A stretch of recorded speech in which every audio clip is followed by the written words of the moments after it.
It's reignited in a really positive way everybody's interest in space. I mean, I know I'm a terrible geek and I love everything to do with it, but it's remarkable how this anniversary has actually, you know, people are really interested again, which is great, you know. Everybody remembers where they were. Oh, definitely. And for those who weren't alive... You weren't even born. I was born in '72 when Gene Cernan, the last man on the moon, was doing Apollo 17.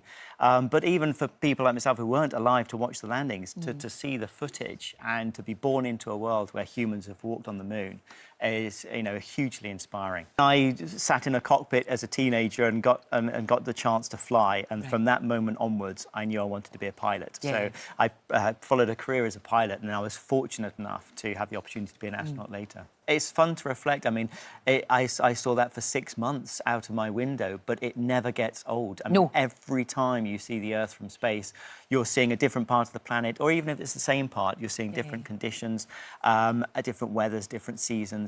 It's absolutely phenomenal. And it's got to change you. It's got to change how you feel about the planet and how you feel about the future of the planet and all of these things, surely. It does. It certainly makes you appreciate, you know, how fragile our existence is on one planet in the universe. It's a very big black universe out there, and when you see the Earth and nothing but blackness, you realise, OK, this is it.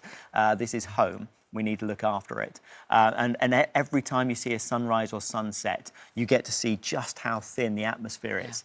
And we orbit the Earth, you know, 16 times a day, so we get plenty of sunrises and sunsets to be able to see that. So it does change your perspective completely. No, very much so. You've got to go back, surely.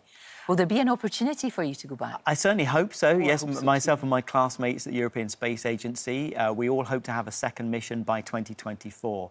And we're looking forward not just to International Space Station missions, but now, of course, we're looking at going to the moon as part of a new international partnership.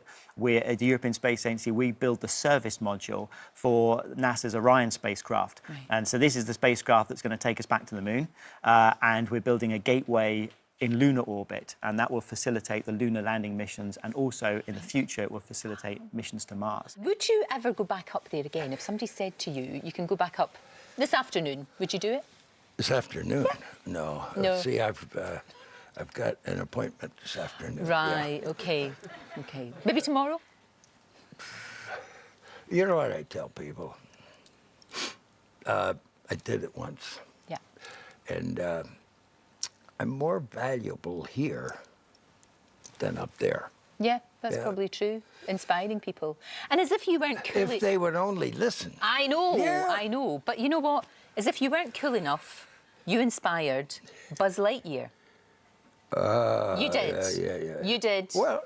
And that is an amazing thing. It's better than Lunar Larry. Lunar Larry, no. The guy in charge didn't like that either. No. It has to be Buzz. And you took the first ever selfie in space, didn't you? I did. Yeah. And if I had known what I was going to start, so cool. I would not have done it. Because everybody now wants a selfie. I know. The first Brit in space, nobody can ever take that away from you. It's fantastic, isn't it? It doesn't feel like 25 years, though. It doesn't, Helen, it really does. I mean, I remember it vividly. I was on the edge of my seat. I was so excited. It was just incredible. And learning science and technology and living in another country and working with the cosmonauts. I mean, it was just wow. And to go into space at the end of it would be the cherry on the top of the cake, really. Is it something that you think about a lot, that you remember a lot, that you know that what you saw? Because you're in this kind of really incredible club, elite club of people that have seen the Earth from space. We do have a kind of club, actually, with the Association of Space Explorers, and you can join the club if you've made an orbit of the Earth. Wow. But yes, there's a 500 or so people, 550 more than, have flown into space already now. So yes, there's quite a number. Some, sadly, are already dead, but more are flying, like Tim. Tim will be able to join our association. So I got on with my life and did things that I thought were possible. And then when the opportunity arises, it's one of those things that you think, you know, I might not get this again. I'm going to grab that. Just go for it, because I can't imagine there's many young kids, boys and girls, that haven't at one point in their lives thought, I'd love to be an astronaut. It's what people say, isn't it? It's that thing that they say.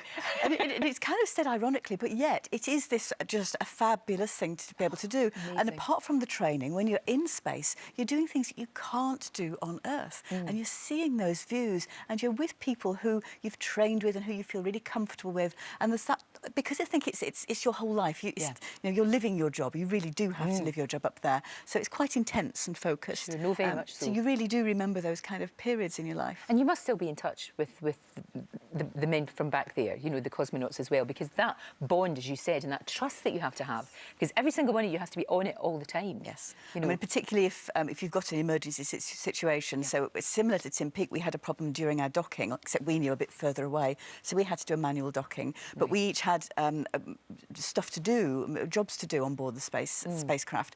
But you know then that if you don't do your job right, maybe the whole thing fails. Maybe everybody dies. So you really do trust each other in that. Of course, you've trained. You know what to do. So it's not you don't have to make it up on the spot. But it does bond you, I think, very, very closely. And then because then later on you are just living together, there is no escape. So you have to get on well with each other. But you do remember those times. No, absolutely, and especially as a woman, you know, it's different. You know, there's not going to be a boys' loo and a girls' loo. There's not going to be any of that. You just all have to muck in together. Of course you do, and that's the way it should be. Yeah. Were you ever at any time a little bit scared? Or did you not have enough time to be scared? I don't think people are scared because the training is so good. Of course. And, you know, we're scared of the unknown. So if you're trained really well, although you can't do absolutely everything, you at least know how you're going to react in plan A, plan B, plan C. And you've been through so many different scenarios. You know how your commander will react if something happens. You know the kind of words to say as well. All the terminology's already been practiced, rehearsed hundreds of times. So there is no reason to be scared. You believe that you had the best night's sleep ever up in space? I sure did, yes. Well, I can't even begin to imagine why, really. Well, when you're sleeping, you're floating still, right? And you have no pressure points. You're just completely relaxed.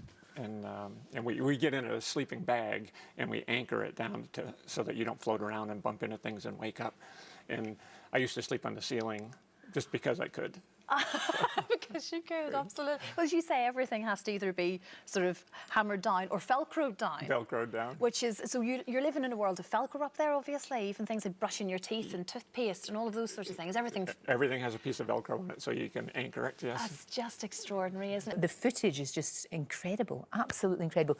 You were 6 years old. Yes. There's your dad going, you know, he's not going to the office, he's going to the moon. And he said, did you have an idea of just how big this was? Did he explain it to you? No, Lorraine, not at all. I mean, I knew what was happening and I understood it, but I didn't understand the danger. And somehow my mother kept that from both my brother and I, which is amazing, really. And I also didn't really understand the historical context, right? That this was the life I grew up in. This is it was your reality. My friends and neighbors, they all, you know, their parents worked for NASA. Maybe not astronauts, but they worked there. And so I really just didn't understand that this wasn't normal. It seemed quite normal to me, and we were all in it together. But watching that, you know, because obviously everybody remembers it. If you were there, I was 10. For me, it was, that's Dad, and good job, everything's going well, and I was excited. Wow. But I didn't realize how many things could have gone wrong. No, I don't think anybody did, and that's the other brilliant thing about the documentary is you find out just how close it was, and how brave they were, and how clever. I need advice from a professional. Right. What should I do? So this is prior to the parabolic flight and experiencing weightlessness, which is incredible. It's really exciting and it's a lot of fun. It is called the vomit comet. What happens in the parabolic flight is the pilot pulls up first of all 2 Gs, so twice your body weight, to about 50 degrees nose up. So that's quite a steep climb. And the main thing during that maneuver is just to enjoy it, but don't move your head around. People who move their head around during that 2G pull-up, that's when your whole vestibular system will go crazy and you might feel a bit ill. So just look at something, pick something out in the aircraft and just keep looking at it. When the pilot says injection, you will simply float up off the floor and have this incredible experience for about 30 seconds of weightlessness. Try some fun things with eating and drinking, playing with objects. I've got something that you might like to wear or take with you on the parabolic flight. So this is one of my Principia mission patches. Oh, wow! This flew in space with me. Cool, really? So it's travelled 3,000 times around the planet. Wow, I shall wear that with pride. Thank you. That is amazing. Thank you so much. Oh my gosh, thank you. At the age of 60, I'm going back to school, but this is astronaut school.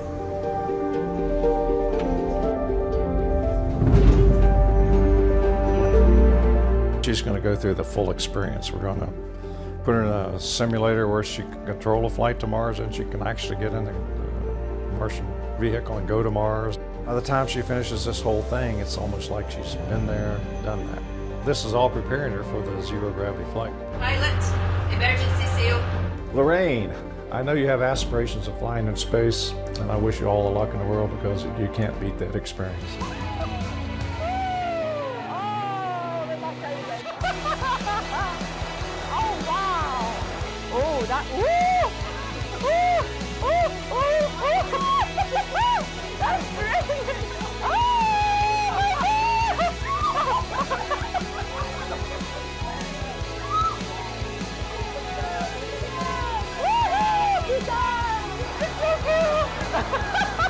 I feel like a toddler.